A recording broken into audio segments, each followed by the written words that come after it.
Good evening and hello. You're tuning in to AWANI Tonight and I'm Soraya Mia. SE says no breach of regulations. Azam Baki was in control of trading account. And is Malaysia ready to be a smoke-free country? More on that coming up.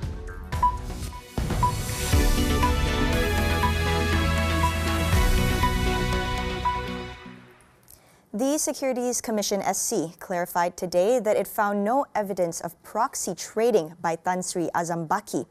This was because they found that the MACC chief was in full control of a share trading account he claimed he let his brother use. In a statement, the Commission said this conclusion was because Azam was named as the account holder and had control of the said trading account. Secondly, Azam was found to have operated the account in that he had given instructions to buy, sell and transfer securities.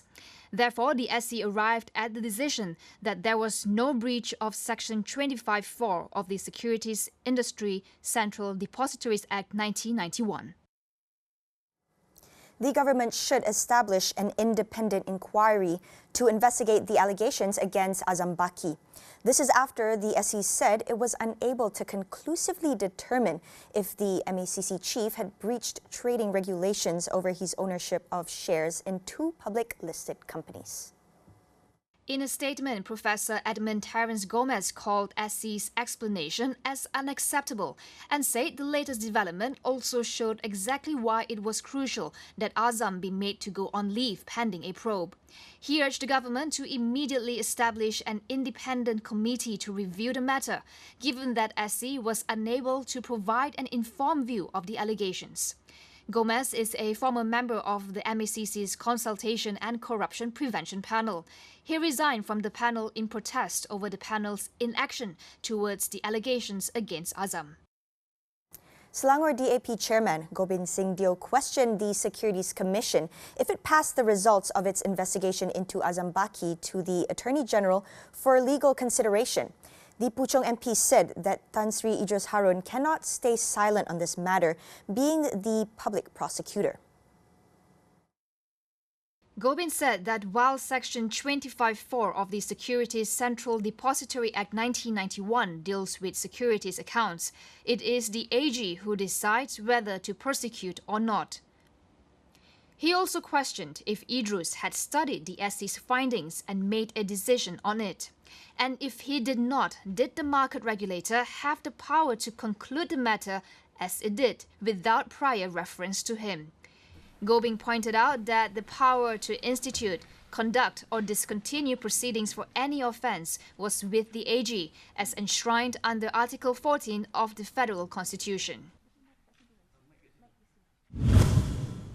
In other news, house visits and family reunion dinners are permitted under the newly announced SOPs for the upcoming Chinese New Year celebrations. Open houses, however, are still prohibited. National Unity Minister Datuk Halimah Muhammad Sadiq said the leeway is given throughout the New Year celebrations between January 31st and February 15th. Under the SOPs, prayers are allowed to usher in the Lunar New Year, the Hokkien New Year and the Cap Gome celebrations. As for Chinese New Year banquets, these events are only allowed by invitation. They cannot be held in multiple sessions and made open to the public. Meanwhile, traditional dance performances such as the Lion and Dragon dance would also be allowed subject to the SOPs for creative industries under the Communications and Multimedia Ministry. Issues related to the MOU on the recruitment and placement of Indonesian domestic workers will be finalized next Monday. Human Resource Minister Datuk Sri M. Saravanan is scheduled to meet with his Indonesian counterpart, Ida Fauzia, in Jakarta next week to finalize the details. According to Saravanan, 3 key issues have been agreed through a series of negotiations between the two parties. They are one made, one task system, establishing a one-channel system for recruitment and placement, and salary for Indonesian domestic helpers. Home Minister Datuk Sri Hamzah Zainuddin will also be attending the meeting in Indonesia. The tentative date for the signing of the MOU is February 7th or 8th in Bali. Malaysia plans to put an end to smoking for future generations, similar to New Zealand's recent move to ban the sale of tobacco to anyone born after 2008. We ask economists at Bait Al-Amanah, Farik Sazuki, whether Malaysia should follow New Zealand's radical footsteps. What is going on in Malaysia right now? What is the current smoking prevalence? What is the market of the cigarette industry in Malaysia? So back in New Zealand has this approach where they endorse, not necessarily endorse, but they acknowledge the role of alternative products such as e-cigarettes and vaping products, which in Malaysia, we still do not have that narrative. We are still looking at demonizing vaping products and e-cigarettes. So we need to also consider acknowledging these alternative products in helping Malaysia create a smoke-free country. And also, as well, in Malaysia right now, it's an idealist approach because it seems like an either-or approach. It's like you either don't smoke or you smoke. And the policy seems to be like, if you smoke, don't smoke. Stop smoking now. And that's the ban. So it seems like it's very dehumanizing for a lot of people because they don't really have a choice in smoking. They see smoking as an escape, or some people suffer from nicotine addiction. So it's not an easy task to just quit. In order to make Malaysia a smoke-free country, Farik said governments must use the soft approach instead of criminalizing smokers. We need to stop viewing smokers as the bad people. They also need our help. We can help them. And this is the time where the government, as well as the medical officials and professionals, we can all combine our forces in helping. So it's just treat smoking addiction as a mental health problem. So if we can progress in a very progressive way about the mental health issues, we can also do the same for smoking. Health Minister Khairi Jamaluddin is expected to table a new Tobacco and Smoking Control Act in the next Parliament meeting in March. New Zealand will ban the sale of tobacco to its next generation and eventually phase out smoking. Should Malaysia look to do the same? Tonight on Consider This, we ask our guests if the decision should be placed in the hands of governments. We'll take a short break. Stay with us.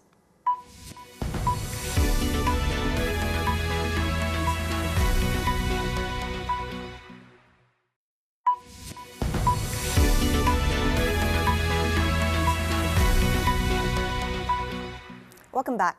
The Japanese government has approved new COVID-19 restrictions in large parts of the country, including Tokyo, today. The country is now battling record-high daily cases fueled by the Omicron variant, with over 30,000 cases a day. 13 regions will be placed under quasi-emergency starting this Friday to February 13th. The new measures allow governors of those affected prefectures to impose restrictions on restaurants and bars, including shortened business hours and limiting alcohol service. The national government will also halt a program which grants vaccinated people or those who test negative exemptions from certain COVID-19 restrictions. Meanwhile, New Zealand has temporarily shut its international borders to new arrivals, restricting entry for overseas citizens and visa holders over Omicron fears. Officials say while this is temporary, there is no date to when the borders would open again. This means the country's borders will be closed for an indefinite time to citizens without an existing booking. New Zealand recorded 24 new cases today, with one confirmed to be infected with Omicron. The World Health Organization has issued a warning to world leaders that the COVID-19 pandemic is nowhere near over. Some European nations are recording record-high new cases, with France reporting nearly 500,000 new cases a day.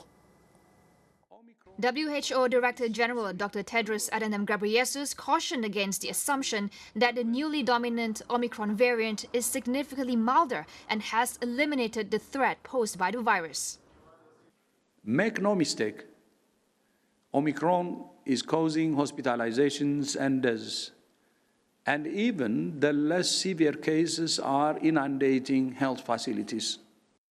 COVID-19 cases of the Omicron variant had led to 18 million new infections across the world over the past week. And for the first time since the start of the pandemic, more than 100,000 new infections were recorded in Germany within 24 hours on Wednesday.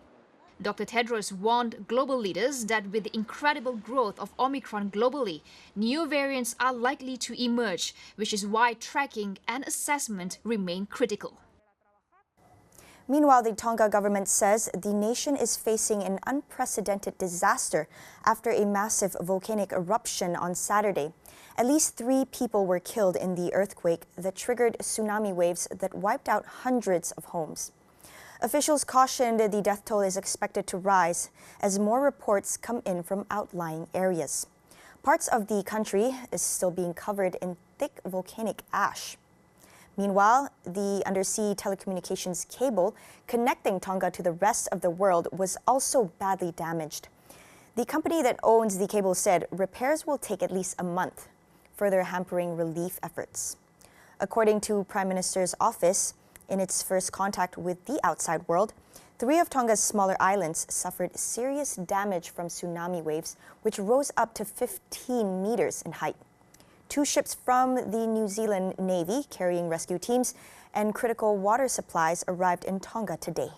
Australia and China is also preparing to send aid by air and ship.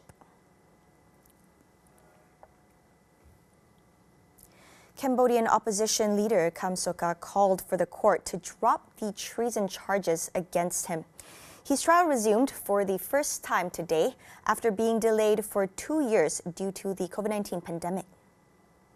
Authorities accused Kem Sokha of conspiring with the United States in an attempt to topple the government. If found guilty, the 68-year-old could be sent to jail for 30 years. The former president of Cambodia National Rescue Party was arrested leading up to the 2018 general elections. The ongoing case was widely condemned as politically motivated and part of a crackdown against opponents of Prime Minister Hun Sen, who has been in power for over 3 decades. The World Health Organization said the risk of animals reinfecting humans with COVID-19 is low. This comes as Hong Kong prepares to cull over 2,000 hamsters due to fears of what they call the first hamster-to-human transmission. Hong Kong's decision came after 11 hamsters in a local pet store tested positive with the Delta variant. A staff and a customer were also found to be positive with the same strain. Hong Kong officials insisted this was the first known hamster-to-human transmission. But WHO asserted that the risk of animals reinfecting humans with COVID-19 remains low. Local and global experts also said there was no evidence that animals play a major role in human infections and that the move is too harsh and may lead to people abandoning their pets. That is all we have for you on AWANI tonight. For latest news updates, head on to astroawani.com or download the Astro AWANI app. I'm Soraya Mia. Thank you for watching and good night.